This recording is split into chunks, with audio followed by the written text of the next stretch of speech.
ओम शांति। आइए सभी मिलकर सुनते हैं कहानी श्रद्धा के फूल। एक बार किसी गांव में एक बड़े संत महात्मा का अपने शिष्यों सहित आगमन हुआ। सब इस होड़ में लग गए कि क्या भेंट करें। इधर गांव में एक गरीब मोची था। उसने देखा कि मेरे घर के बाहर के तालाब में बेमौसम का एक कमल खिला है। उसकी इच्छा हुई कि आज नगर में महात्मा आए हैं, सब लोग तो उधर ही गए हैं, आज हमारा काम चलेगा नहीं, आज यह फूल बेचकर ही गुजारा कर ले।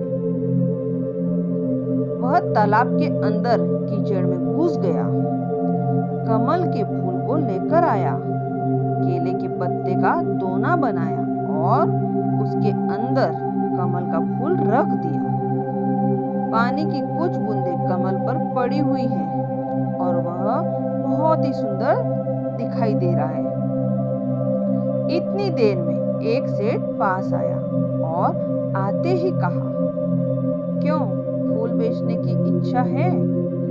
आज हम आपको इसके 2 चांदी के सिक्के दे सकते हैं। अब उसने सोचा कि 1-2 आने का फूल इसके 2 रुपए दिए जा रहे हैं। वह आश्चर्य में पड़ गया।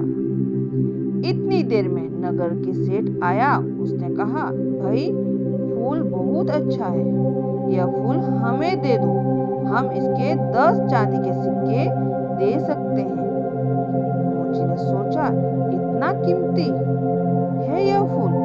नगर सेठ ने मोची को सोच में पड़े देखकर कहा कि अगर पैसे कम हो तो ज्यादा दिए जा सकते हैं।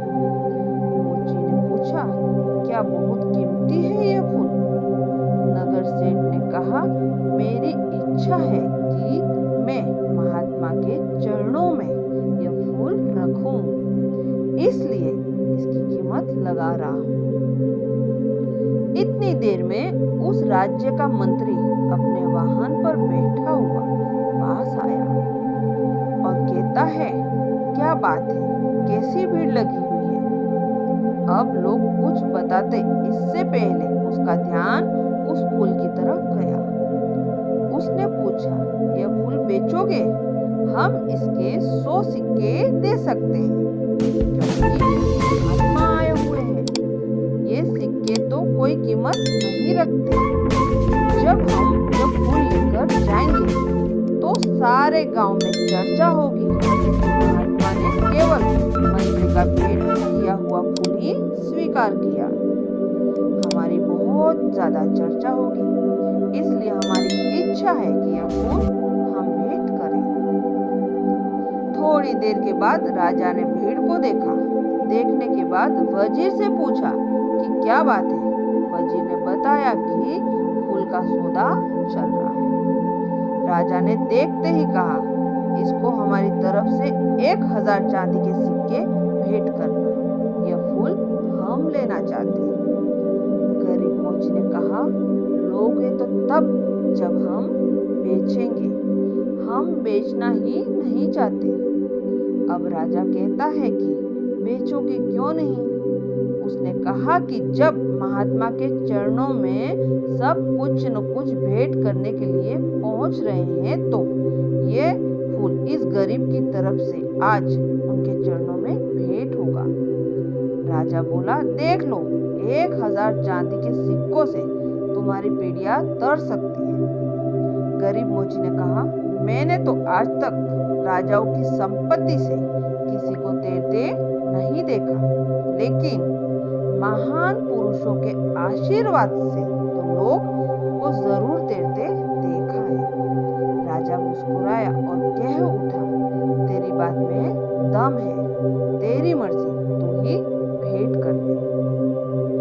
अब राजा तो उस उद्यान में चला गया जहां महात्मा जी ठहरे हुए थे और बहुत जल्दी चर्चा महात्मा के कानों तक पहुंच गई कि आज कोई आदमी फूल लेकर आ रहा है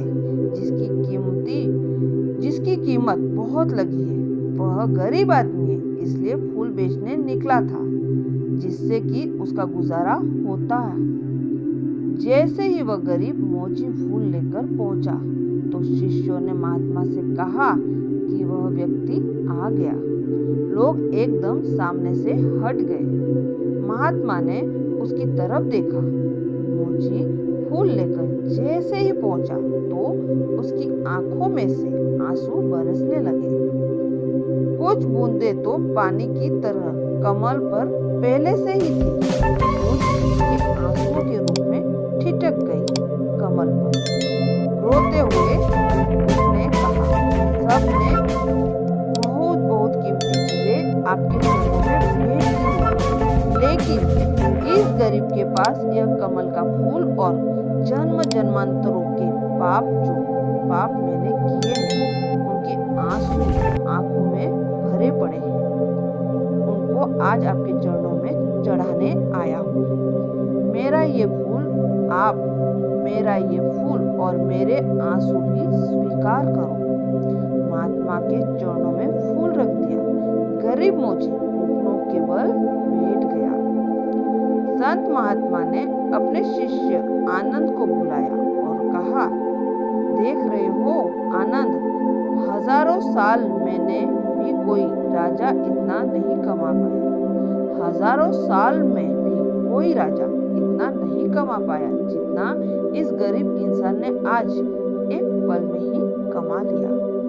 इसका समर्पण श्रेष्ठ हो गया है। इसने अपने मन का भाव दे दिया। एकमात्र ये मन का भाव ही है जिससे हम ईश्वर की कृपा प्राप्त कर सकते हैं। उस कृपा के आगे त्रिलोकी का सामान भी कोई अहमियत नहीं रखता।